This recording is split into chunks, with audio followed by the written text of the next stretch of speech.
ফোরাত নদী শুকে যাবে।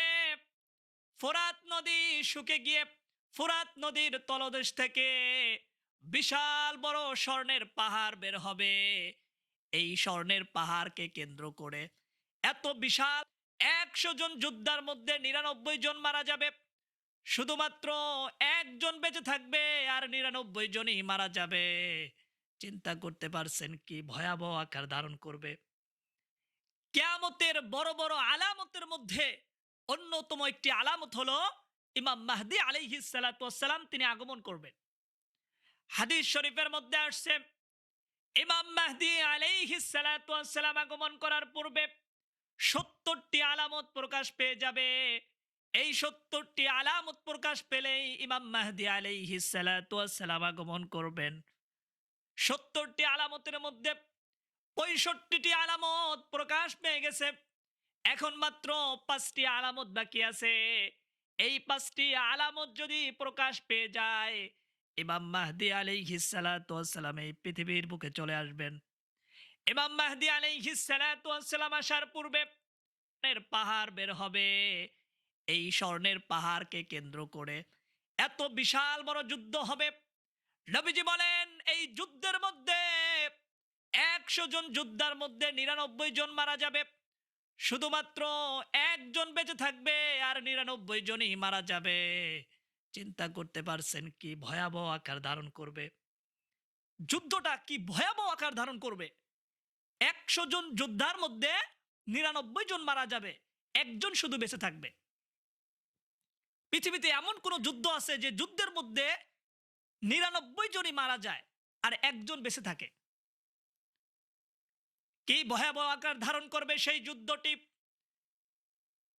স্বর্ণের পাহাড়কে কেন্দ্র করে এমন যুদ্ধ লেগে যাবে,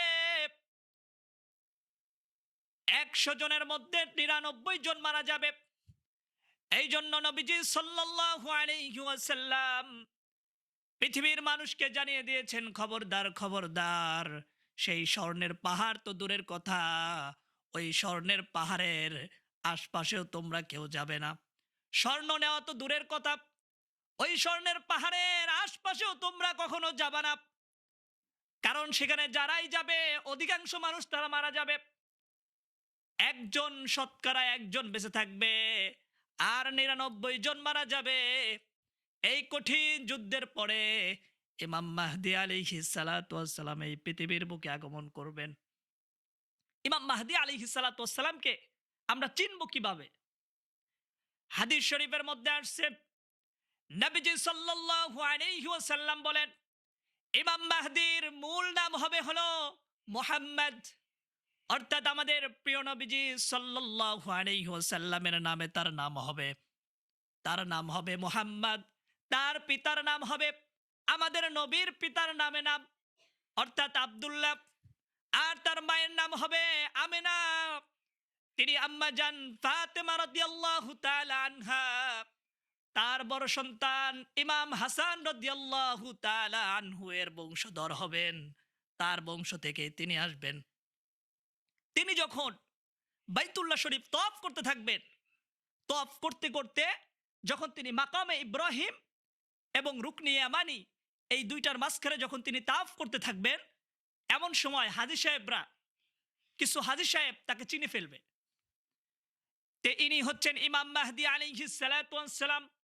সঙ্গে সঙ্গে একসাথে 313 জন ইমাম মাহদি আলাইহিস সালাতু ওয়াস সালামের হাতে হাত দিয়ে তারা সবাই বায়াত হয়ে যাবে। যেই মাত্র ইমাম মাহদি আলাইহিস সালাতু ওয়াস সালামের প্রকাশের কথা শুরু হয়ে যাবে, মুহূর্তের মধ্যে ইমাম মাহদি আলাইহিস সালাতু ওয়াস সালামের তিনি যে প্রকাশ হয়েছেন এই কথাটা ছড়িয়ে পড়বে। সঙ্গে সঙ্গে সিরিয়া থেকে বিশাল বড় একটা সৈন্যবাহিনী বের হবে, যারা ইমাম মাহদি আলাইহিস সালাতু ওয়াস সালামকে শেষ করে দিতে চাইবে। ইমাম মাহদি আলাইহিস সালাতু ওয়াস সালামকে শেষ করে দেওয়ার জন্য তার বিরুদ্ধে বিশাল বড় একটা বাহিনী প্রেরণ করা হবে। এই বাহিনী যখন মক্কার সেই বাইদা নামক স্থানে আসবে, ভূমি ধসে তারা সবাই মৃত্যুবরণ করবে। ভূমি ধসে সবাই মারা যাবে। এভাবে আল্লাহ তাআলা হযরত ইমাম মাহদি আলাইহিস সালাতু ওয়াস সালামকে বাঁচিয়ে রাখবেন। কারণ ইমাম মাহদি আলাইহিস সালাতু ওয়াস সালাম এরপরে আরো অনেক কাজ আছে। এই জন্য আল্লাহ রাব্বুল আলামিন তাকে বাঁচিয়ে রাখবেন, কারণ তিনি এই পৃথিবীর বুকে ন্যায় ইনসাফ প্রতিষ্ঠা করবেন, মানুষের মধ্যে ন্যায় প্রতিষ্ঠা করবেন ইমাম মাহদি আলাইহিস সালাতু ওয়াস সালাম।